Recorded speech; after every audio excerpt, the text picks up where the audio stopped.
আসসালামু আলাইকুম। আমি ওমর ফারুক। বর্তমানে দেশের যে অবস্থা দেখা যাচ্ছে, বিন্দু পরিমাণ হলেও যারা শিক্ষিত মানুষ, যারা দেশ নিয়ে চিন্তা ভাবনা করে, যারা আপনার রাজনীতি বোঝে, তারা সামান্য হলেও 111-এর ইঙ্গিত পাচ্ছে। 111 কি? আমরা এর 2006 সালের ডিসেম্বর মাসে দেখেছি।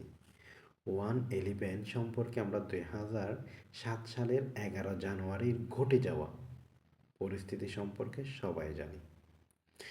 111 যদি হয় তখন কি হবে?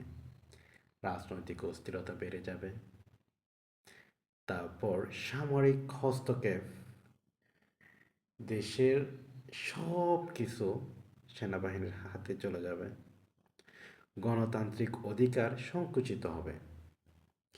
আপনি ইচ্ছা হলে মিছিল মিটিং করতে পারবেন না, আপনি যে দলের হন মিছিল মিটিং করতে পারবেন না।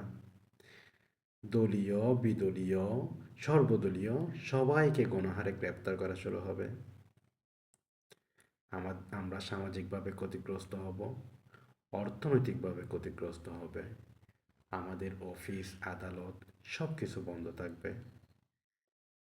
আমাদের বিরোধী দলীয়, আমাদের স্বদলীয় সবাইকে মামলা হামলা নির্যাতন আবার শুরু হবে। দেশের পরিস্থিতি খুবই ভয়ানক হবে এবং এর পরিণতি সবাইকে দিতে হবে। তাই আমি হাত জোর করে বিএনপিকেও বলবো, জামাত শিবিরকেও বলবো, সবাই ঐক্যজোট হয়ে দেশটাকে সুন্দরভাবে পরিচালনা করার। নয়তো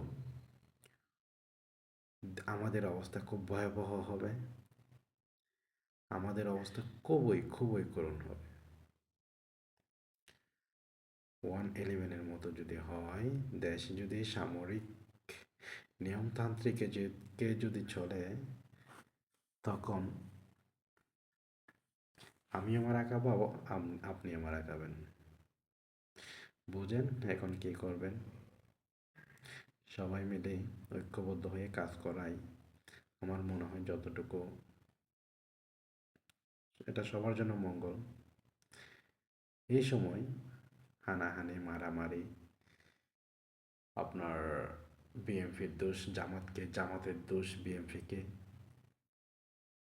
একজন প্রচার করতে পারবে আরেকজন প্রচার করতে পারবে না, এইসব না করে সবাই হাতে হাত রেখে কাজ করা উত্তম বলে আমি মনে করি।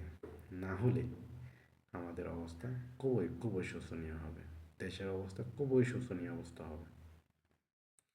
ওকে, বাই।